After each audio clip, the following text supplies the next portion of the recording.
अस्सलाम पाकिस्तान टाइम के मुताबिक इस वक्त दोपहर के 1 बज रहे हैं। मंगल का दिन है और आपने देखा कि भाई बीटीसी जो है उसमें रैली आपको देखने में नजर आ रही है कि ये वाकयातन जो है वो उसी तरीके से बुलिश रिएक्ट करेगा। बीटीसी एक ऑल टाइम हाई 125 126 तक दोबारा जाने के चांसेस हैं।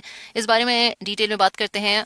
और सैटरडे को वेनेजुएला के ऊपर जो ट्रंप की तरफ से फोर्सेस भेजी गई हैं, ऑयल रिजर्व्स है वेनेजुएला के अंदर, चाइना की भी इसके अंदर काफ़ी सारी सरमायाकारी हुई भी है। बट बात यह कि देखें, अगर आप वेनेजुएला के बावजूद भी जो है ये बीटीसी ने आपने देखा कि भाई इस तरह की कोई परवाह नहीं की है और बीटीसी जो है वो 94 के रीजन तक हिट कर गया है। ये आपको पहले ही बता दिया है कि देखें 93,500 का लेवल बहुत इंपॉर्टेंट है जो ईयरली ओपन भी है 2025 का। और बीटीसी डेफिनेटली अगर ऊपर जाएगा तो बाकी इथेरियम एंड ऑल्ट्स जो बिग कैप कॉइन्स हैं वो डेफिनेटली डेफिनेटली फॉलो करेंगे। गोल्ड अपना ऑल टाइम हाई से हाई बनाता ही चला गया, ये भी आपने 2025 के अंदर बेसिकली देखा है।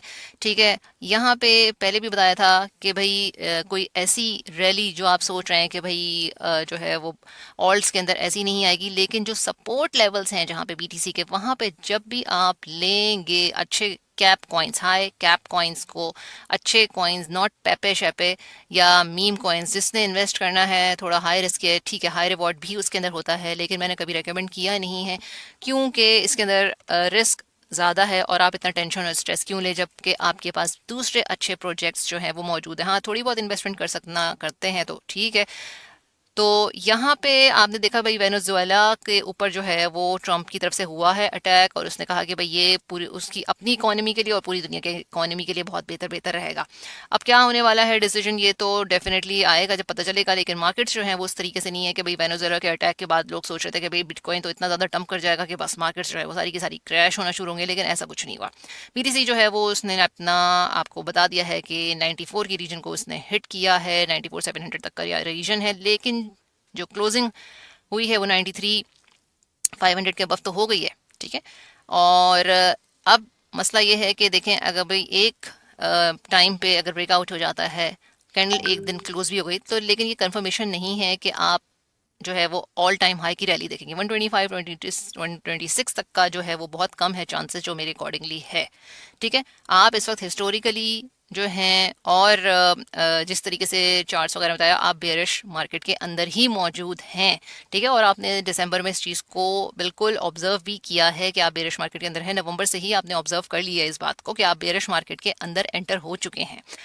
लेकिन अगर के जो बिटकॉइन की 4 ईयर की साइकिल है, ठीक है, ज़रूरी नहीं है कि वही हर चीज़ हर दफ़ा रिपीट हो, तो डेफिनेटली हर चीज़ कोई ना कोई चीज़ नई आती है हर साल में और वो फिर एक हिस्ट्री बनती है। तो इस साल जो है कि अगर कोई ऐसी न्यूज़ आती है, ठीक है, तो फिर डेफिनेटली वो देख लिया जाएगा। लेकिन अभी भी आप हिस्टोरिकली जो हैं और जो आपके चार्ट्स वगैरह इंडिकेट करें वो आप एक बेयरिश मार्केट के अंदर हैं अनटिल प्रूवन अदरवाइज, यानी कि 90 दोबारा से अगर बीटीसी ने इसकी candle closing 2 to 3 to 4 days की दे दी तो फिर आप कह सकते हैं कि बिल्कुल 98 का रीजन, 100K का रीजन मौजूद है।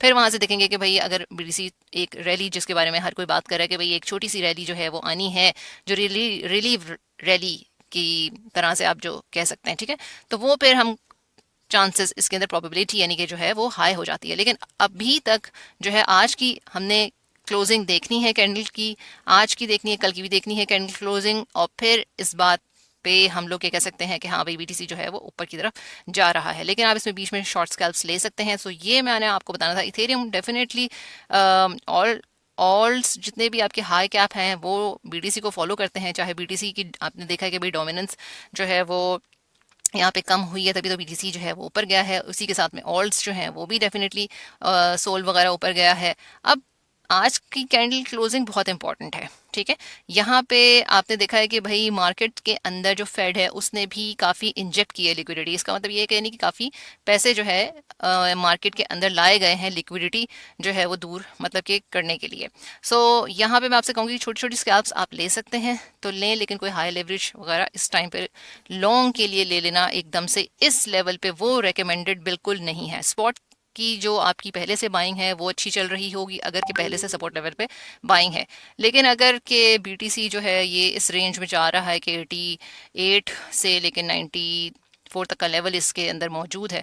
तो अगर इसने ब्रेक कर दिया अब 92 के लेवल को, ठीक है, ये एक अच्छी लेवल है 92 के, अगर यहाँ पे 90 ये वाला लेवल बिल्कुल मेंटेन नहीं रहा आज, ठीक है, तो फिर डेफिनेटली ये दोबारा 88 89 के की तरफ जाएगा। अपना सपोर्ट लेवल इसका है मौजूद 88 89, एंड देन अगर वो भी नहीं वो भी ब्रेक हो गया तो डेफिनेटली 85 84 का लेवल मौजूद है यहाँ पे। तो आप अपनी स्कैल्प्स को जो है वो बिल्कुल ध्यान से लें। और ये आपको बताना था कि इंस्टाग्राम के ऊपर जो है वो आप फॉलो करें, वहाँ पे भी आपको अपडेट्स दी जाती हैं। ये MEXC का अकाउंट है, यहाँ से आपने अकाउंट बनाना है अपना, या MEXC का बनाएं या फिर आप विक्स का बना लें। इंस्टाग्राम का ये लिंक दिया हुआ है, व्हाट्सएप चैनल के अंदर जो है वो उन्होंने मेरा बंद किया हुआ है।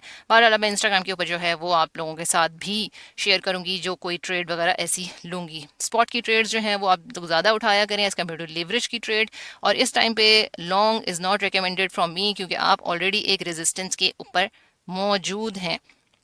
तो यहाँ पे आपको यही बात बतानी थी कि जो पहले से बाइंग है उसमें आपको प्रॉफिट, और प्रॉफिट को ज़रूर बुक करें। ये नहीं है कि आप लेके रख के बैठे हुए हैं और प्रॉफिट बुक ही नहीं कर रहे। अगर आपने प्रॉफिट बुक नहीं किया और दोबारा नीचे आ गया BTC, तो फिर डेफिनेटली आपको प्रॉब्लम होगी। लॉन्ग टर्म के अंदर डेफिनेटली BTC जो है वो उसकी प्राइस ऊपर जाने के काफ़ी इम्कान है। लॉन्ग टर्म का मतलब यानी कि सालों के अंदर, लॉन्ग टर्म से ये मुराद है, ठीक है।